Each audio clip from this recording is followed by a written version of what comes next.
Muajin e kaluar Shqipëria prezantoi një sistem të inteligjencës artificiale që do të shërbente si ministër në qeveri.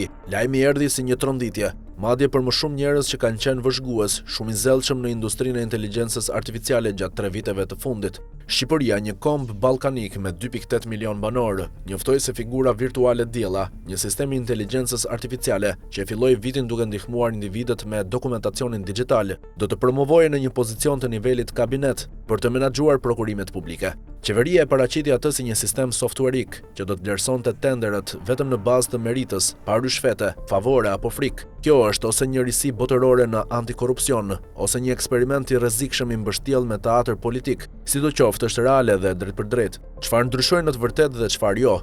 Diella nuk është ministre e financave, është një ministre virtuale e fokusuar në prokurimet publike, sistemi që përcakton se kush fiton kontratat qeveritare. Roli ndërtohet mbi funksionin e mëparshëm të diellës, si asistente qeverisjes elektronike, tani e zgjeruar në vendime që kanë pasoja serioze financiare dhe politike. Reuters, The Guardian dhe media të tjera raportuan se IA do të marrë gradualisht përgjegjësinë për dhënien e tenderëve, me qëllim uljen e ndikimit njerëzor në një proces që shpesh lidhet me favorizimet. Megjithatë, ajo që mbetet e paqartë është se si do të funksionojë kjo në të vërtetë. Kur një ofertues humbës vendos të sfidojë një tender, kush është përgjegjës? Kryeministri, një zyrtar njerëzor mbikëqyrës, krijuesi i diellës apo askush fare? Deri më tani qeveria shqiptare nuk ka shpjeguar plotësisht se si do trajtohet llogaridhënia. Pse prokurimet publike? Prokurimi publik është vendi ku vendimet qeveritare përputhen drejt për drejt me shpenzimet. Globalisht ai arrin në triliona dollarë çdo vit dhe shpesh përbën një pjesë të madhe të buxheteve kombëtare. Për vendet që përpiqen të rrisin ekonomitë e tyre, të zvoglojnë korrupsionin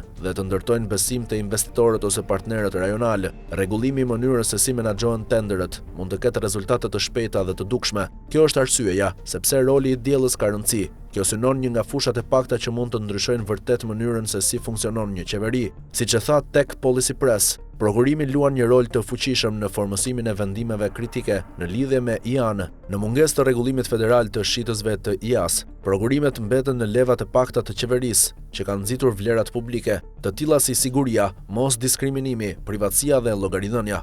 Është një pikë që vlen kudo, qoftë në SBA, Evropë apo në Shqipëri. Qeveritë që blejnë, ndërtojnë ose vendosin sisteme IA kanë të njëjtën detyrë për të vendosur standarde të qarta dhe për të mbrojtur interesin publik. Afrimi i sistemit të prokurimit të Shqipërisë me standardet BE-s nuk ka të bëjë vetëm me reformën e brendshme, është gjithashtu një mesazh politik. Edhe nëse diella përdor ose lidhet me modele të inteligjencës artificiale për një qëllim të përgjithshëm, do të duhet të përmbush pritjet e BE-s për transparencë, dokumentacion dhe siguri, pavarësisht nëse Shqipëria është anëtare apo jo. Pikat e errta. Dy gjëra mund të jenë të vërteta njëherësh. Prokurimi algoritmik mund të zvogëlojë abuzimet të caktuara dhe gjithashtu mund të prezantojë abuzimet e reja. Rreziku i vërtet nuk është vetë algoritmi, por sistemi që e rrethon atë. Nëse stafi qeveritar ose ofruesit mund të rregullojnë në heshtje mënyrën se si vlerësohen ofertat, ose nëse të dhënat e përdorura për të trajnuar inteligjencën artificiale mbartin para gjykime, procesi nuk do të jetë më i drejtë.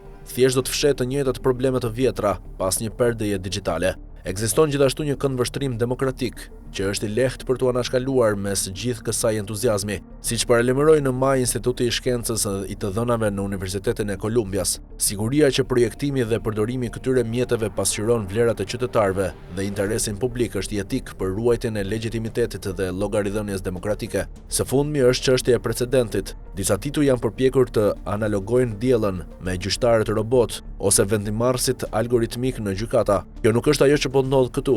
Ky është një eksperiment prokurimi me markë ministrore, jo një magjistrat i IA-s, dhe ky dallim është i rëndësishëm. Ai e mban analizën të bazuar në atë që sistemi duhet të bëjë në të vërtetë, të vlerësojë ofertat dhe mbrojtjen specifike që janë të përshtatshme për atë detyrë. Efekti i valzimit. Nëse eksperimenti i Shqipërisë jep rezultate që çojnë në vendime më të shpejta, me më shumë ofertues, kosto më të ulta dhe më pak mosmarrveshje, vendet e tjera me siguri do ta vënë re, dhe kjo veçanërisht sepse qeveritë kudo përballen me të njëjtat probleme, ekipe të vogla, të dhëna të çrregullta, metoda vlerësimi të pabarabarta dhe dyshime për drejtësinë. Ky ndryshim mund të ketë efekte anësore edhe për te Shqipërisë. Nëse qeveritë kudo fillojnë të kërkojnë të dhëna të qarta, kontrolle sigurie dhe rishikime të pavarura në prokurime, kompanitë do të fillojnë të bëjnë këto standarde një praktikë të zakonshme. Kjo mund të bëjë IA-t më të sigurta dhe më të dobishme për të gjithë me kalimin e kohës. Çfarë ndodh në fund të fundit? Shqipëria nuk ja ka dorëzuar financat e saj një makine. Ajo që ka bërë është vendosja e prokurimit publik, një nga proceset e saj më të ndjeshme të shpenzimeve,